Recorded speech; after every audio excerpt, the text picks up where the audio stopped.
এবার আমরা সপ্তাহ যজ্ঞের নিয়মের কথা আলোচনা করব। আমরা যে আগামী কল্য হইতে 7 দিন যাবৎ ভাগবত পাঠ শ্রবণ করব। আজকে তো মহিমা হলো, মাহাত্ম্য কথা। আগামী দিন হইতে 7 দিন আমরা যে 7 দিন যাবৎ এই ভাগবত কথা শ্রবণ করব, সেই ভাগবতের স্বরূপটা কি জানেন? এই ভাগবতের স্বরূপের কথা শাস্ত্রে বর্ণন করে গিয়েছেন। বললেন ভাগবত হলো সাক্ষাৎ ভগবান।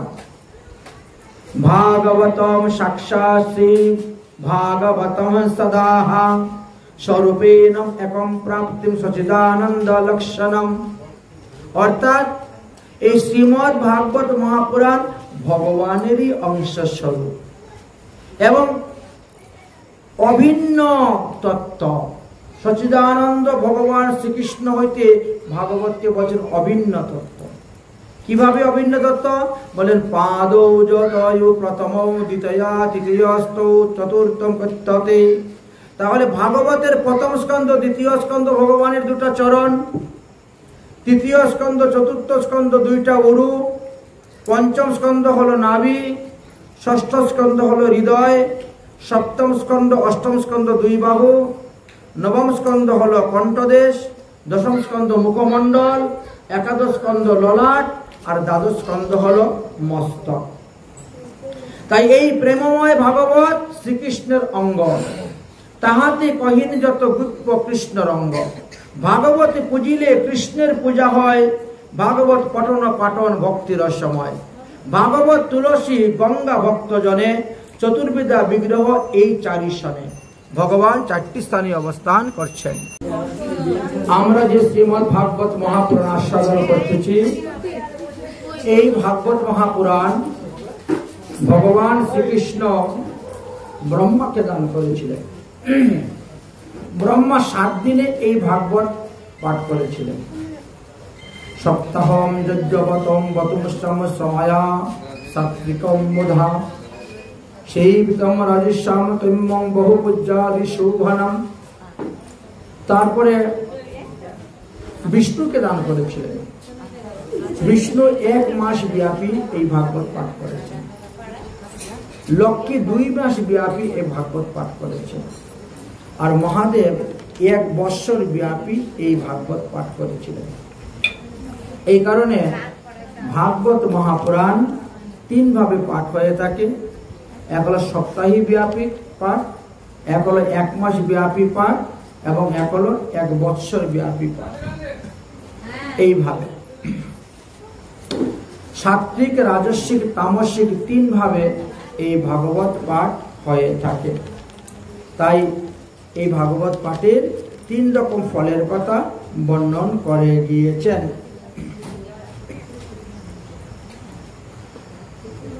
আমরা যে ভাগবত পাঠ শ্রবণ করতেছি, এই ভাগবত পাঠ কলিযুগ আরম্ভ হওয়ার 30 বৎসরের একটু পরেই আমরা এই ভাগবত পাঠ আস্বাদন করেছি। পরীক্ষিত মহারাজ এই ভাগবত পাঠ শ্রবণ করার পূর্বেও উদ্ধব মহাশয় ভাগবত পাঠ করেছেন।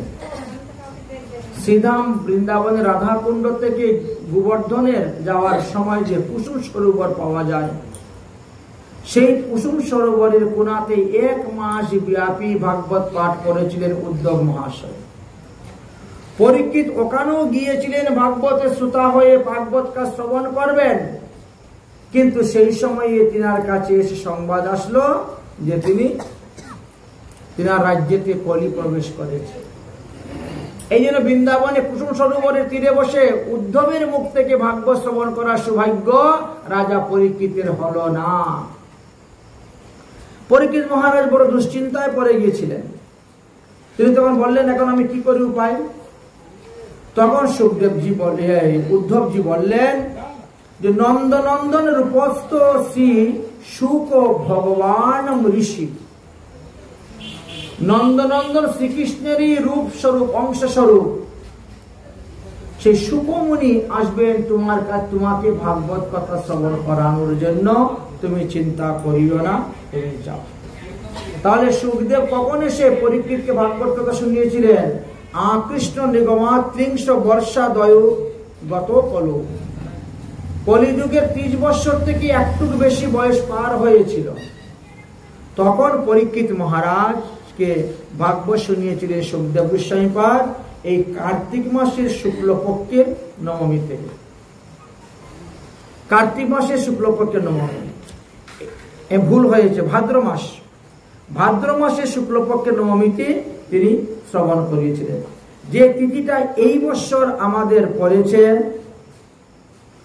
21শে ভাদ্র 1432 বাংলা রবিবার, 7 সেপ্টেম্বর 2025 খ্রিস্টাব্দ রবিবার।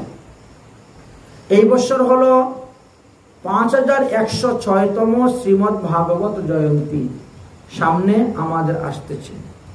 এই জয়ন্তী দিবসে সকলেরই ভাগবত পাঠ করা কর্তব্য। অনেক স্থানেতেই এই জয়ন্তী উপলক্ষে ভাগবত সপ্তাহ হয়, সপ্তাহযজ্ঞ অনুষ্ঠিত হয়ে থাকে। যাই হোক, পরীক্ষিত শ্রবণ করে নিত্যধাম চলে যাওয়ার আরো 200 বছর অতীত হওয়ার পর, 200 বছর অতীত হওয়ার পর আষাঢ় মাসের শুক্লপক্ষের নবমীতে গোকর্ণ এই ভাগবত পাঠ করেছিলেন।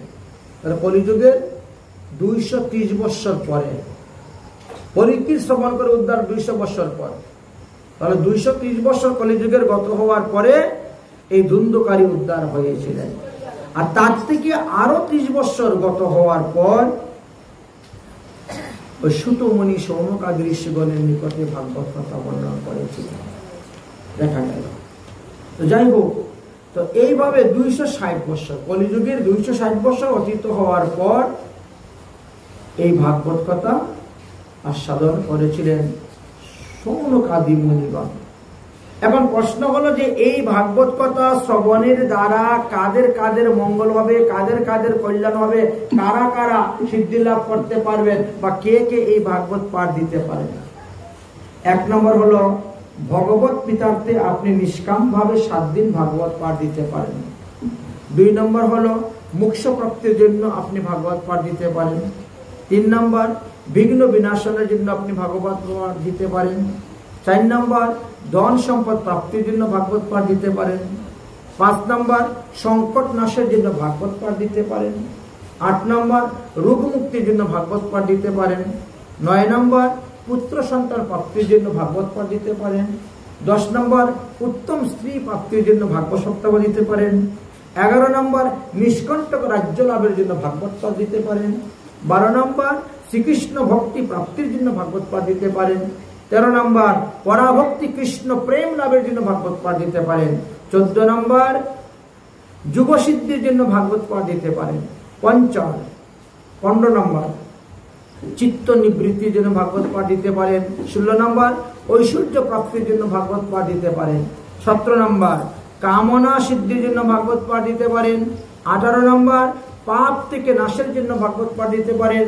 19 নম্বর সৎ ধর্ম প্রাপ্তির জন্য ভাগবত পাঠ দিতে পারেন। 20 নম্বর সকল প্রকার প্রাণীর মঙ্গলার্থে ভাগবত পাঠ দিতে পারেন। 21 নম্বর কৃতকর্ম পাপ নাশের জন্য ভাগবত পাঠ দিতে পারেন। 22 নম্বর দারিদ্রতা নিবৃত্তির জন্য ভাগবত পাঠ দিতে পারেন। 23 নম্বর ভয় নিবৃত্তির জন্য ভাগবত পাঠ দিতে পারেন। 24 নম্বর অকাল মৃত্যু থেকে বাঁচার জন্য বিভিন্ন ফাঁড়া কাটানোর জন্য ভাগবত সপ্তাহ দিতে পারেন। 24 নম্বর সুযশ লাভের জন্য ভাগবত পাঠ দিতে পারেন। 25 নম্বর উত্তম কন্যা সন্তান প্রাপ্তির জন্য ভাগবত পাঠ দিতে পারেন। 26 নম্বর জ্ঞান প্রাপ্তির জন্য ভাগবত পাঠ দিতে পারেন। 27 নম্বর মনোকামনা সিদ্ধির জন্য ভাগবত পাঠ দিতে পারেন। 28 নম্বরে সুখ এবং শান্তি প্রাপ্তির জন্য ভাগবত পাঠ দিতে পারেন। 29 নম্বর ঋণ থেকে মুক্তির জন্য ভাগবত পাঠ দিতে পারেন। 30 নম্বর সকল প্রকার আপদ বিপদ থেকে মুক্ত হওয়ার জন্য ভাগবত পাঠ দিতে পারেন। 31 নম্বর সকল প্রকার বাধা বিপত্তি থেকে মুক্তির জন্য ভাগবত পাঠ দিতে পারেন। 32 নম্বর আনন্দ বৃদ্ধির জন্য ভাগবত পাঠ দিতে পারেন। 33 নম্বর ঈশ্বর লাভের জন্য ভাগবত পাঠ দিতে পারেন। 34 নম্বর বিজয় লাভের জন্য ভাগবত পাঠ দিতে পারেন। 35 নম্বর ইষ্ট সিদ্ধির জন্য ভাগবত পাঠ দিতে পারেন। 36 নম্বর সকল প্রকার উপদ্রব শান্তির জন্য ভাগবত পাঠ দিতে পারেন। 37 নম্বর সাম্রাজ্য প্রাপ্তির জন্য ভাগবত পাঠ দিতে পারেন। 38 নম্বর ত্রিলোকের মঙ্গলের জন্য ভাগবত পাঠ দিতে পারেন। 39 নম্বর সকল প্রকার প্রীতি সকলের প্রতি এক ভাব প্রাপ্তির জন্য ভাগবত পাঠ দিতে পারেন। 39 নম্বর সকলকে বশ করার জন্য ভাগবত পাঠ দিতে পারেন। 40 নম্বর বিদ্যা প্রাপ্তির জন্য ভাগবত পাঠ দিতে পারেন। 41 নম্বরে বললেন অপবিত্র ব্যক্তির জন্য ভাগবত পাঠ দিতে পারেন।